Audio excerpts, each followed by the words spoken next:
Well, hello there, my fellow members of Lie. Welcome to another video of Lie. That's the liberal illusionist empire. Today we'll be recognizing and commending the illusionist capabilities of Bill Maher, Nancy Pelosi, Jon Stewart, Ed Schultz, Lawrence O'Donnell, the creator of Doonesbury, Gary Trudell, and we have a newcomer, Mark Dayton. In addition, we'll have a special tribute to Black America. Before we do that, I would like to play some audio of one of Lie's biggest threats. That is none other than the legacy of one Ronald Reagan. Brace yourself for this. In 1927, an American socialist, Norman Thomas, 6 times candidate for president on the Socialist Party ticket, said the American people would never vote for socialism. But he said under the name of liberalism, the American people will adopt every fragment of the socialist program. Holy crap, my shorts. What is the guy, a frickin' psychic? Well, the good news is there's no imminent threat to the lie. Let's just say this audio will never reach honest Americans because our good buddies at ABC, NBC, CBS, CNN, and of course MSNBC have our rear ends covered. Ain't that right, Barney? Now, when I say honest Americans, of course you know that I use that term loosely because you know that I know that you know that we think most Americans are a bunch of greedy imperialists stomping around the world, forcing their tyrannical freedom on everyone. So anyways, my fellow liberal illusionists, it's your fearless lie leader Obama here. And this video is only for members of Lie. So unless you are a member of the liberal illusionist empire, you have no right to view this video. Again, today I'm going to take this opportunity to give recognition to some of our most fearless liberal liars. If it wasn't for their uncanny ability to foster delusion, our movement to destroy capitalism would be deader than bin Laden, and our government could never enjoy this incredible earthly delight. Before I give the recognition that these illusionists so rightfully deserves, I want to commend all Lie members for flawlessly adhering to the top 3 principles that make the Lie a success. Of course, those principles are, number 1, always blame the rich. We all know that the rich are the ones who really pay the taxes and that their efforts create additional wealth for everyone in this country. But if we continue to depict them as greedy pigs, they'll never be able to defend themselves. And most importantly, the American public can never learn that it is we liberals that prevent the rich from really sharing their wealth. If we simply gave them a tax credit rather than a tax deduction for charitable contributions, the rich would give their money to the poor in droves. Of course, this redistribution of wealth would bypass the government and we wouldn't see a dime of it. I know, it's freaking scary. Another very important fact to remember as we deride the rich is that they really don't have the money. Bill Gates might be worth billions of dollars, but he really only has the money that's in his wallet. Of course, the rest of his money has been invested, which means it's hard at work in the hands of millions of Americans in the private sector. So unless we steal Bill's wallet, when we tax the rich, we're really taking money from people who need it. Don't get me wrong, this is a good thing. The last thing we need is the private sector growing with self-sufficient people. We all know we need people to need us. We need government dependence, not these entrepreneur-minded Tea Party types. This brings us to our second but equally important principle, and that is America is not fair. If we keep convincing people that they got ripped off, they'll never realize that fairness is not a requirement for wealth, or more importantly, it's not a requirement for happiness in this country. This land provides more opportunity than any country in the world, and that is why it is absolutely crucial to stay with the zero-sum game. meaning any gain in wealth is offset by a loss. If people understand that wealth is constantly being created and that the wealth pie is always getting bigger rather than the greedy rich taking more than their fair share, the whole class envy card goes down the toilet. And we all know that without the class envy card, our illusion is toast.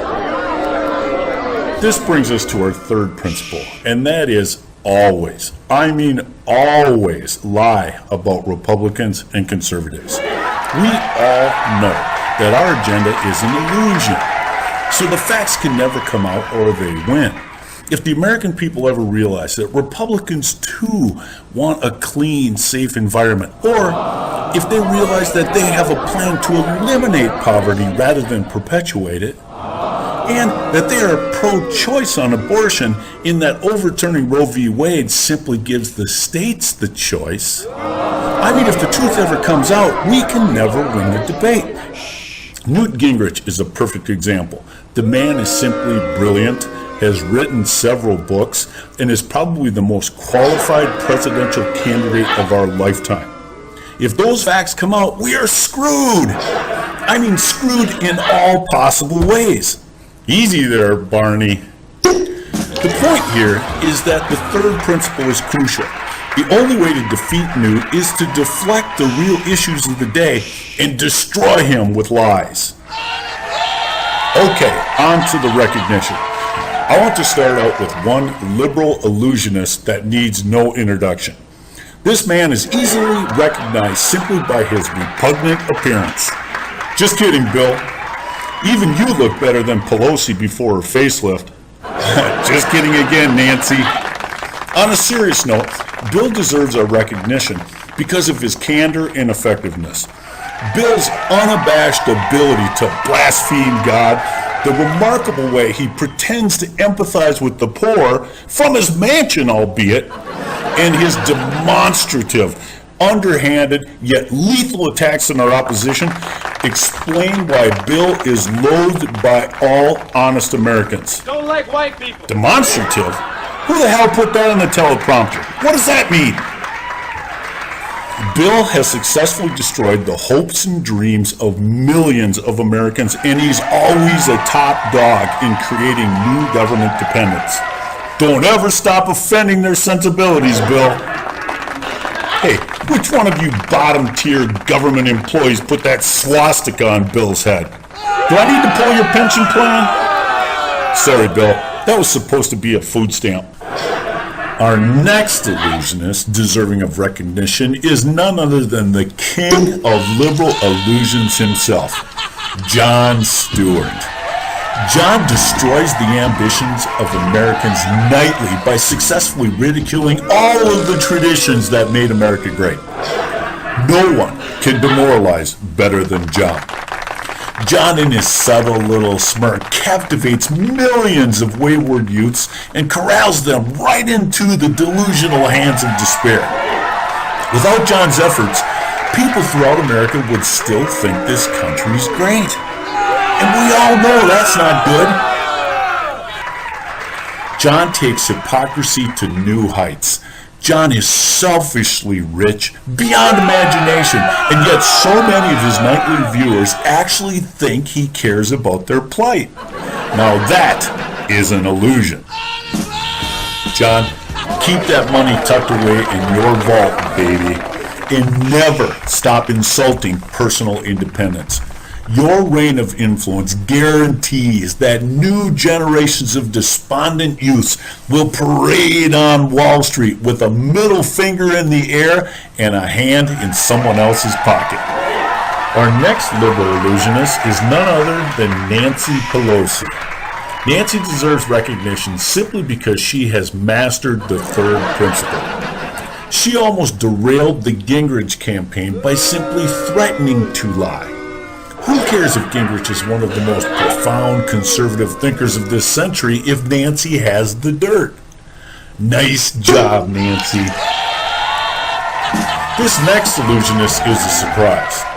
This man is richer than me, for God's sakes, and has been silver spoon-fed his entire life. He's just a pawn in the lie organization, so he does require an introduction. It's none other than Governor Mark Dayton from Minnesota. Governor Dayton deserves recognition for the way he has handled the Minnesota Vikings stadium debate. In fighting for the government subsidy for millionaire Viking owner Ziggy Wolf, it was down to the wire, and old Mark had just the Minnesota millionaires targeted for a new tax. When that didn't fly, he bait and switched it into a new gas tax or a casino or something. Now, we all know that only the poor are adversely affected by a new gas tax, and even more so by a casino. But that's the beauty of the illusion. No one knows that, and we still get the money. Nice job, Mark. We need more millionaires like you, and that's no lie. Get it? Our next illusionist is as pompous and obnoxious as Mao is repugnant. Just kidding again, Bill. Seriously, this man's brazen demeanor is so offensive that even his closest friends think he's a jerk. He still deserves recognition, though, so let's give it up for Ed. I wish you were on someone else's team. Schultz. Ed is the blowhard of all blowhards, but we're stuck with him. If he was just a little more subtle with his illusion, rather than an in-your-face communist, we might not have so many honest Americans questioning our big government philosophy. Ed effectively insults and belittles our opposition, but the problem is that he does it with such an insane appetite that everyone watching thinks the fat pig's gonna devour them. So, Ed, in the immortal words of Sergeant Hoka, lighten up, Francis! Our next illusionist is also in need of discipline. In fact, this illusionist should get the Lie Empire's official ass spanking. Of course, we are speaking about the always effeminate, but we so love him, Lawrence O'Donnell. Our boy Lawrence here broke every rule of lie when the man actually admitted he was a socialist. You heard me correctly. He admitted he is a socialist. Check out this disturbing audio. I, Glenn, unlike you, I am not a progressive.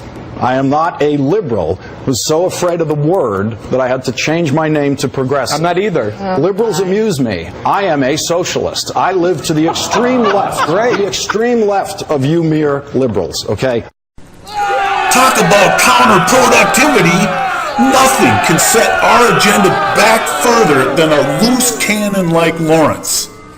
Nonetheless, Lawrence is our boy over at NBC. Without Lawrence's reign of influence at that network, they might someday start offering a conservative's opinion. Talk about a nightmare.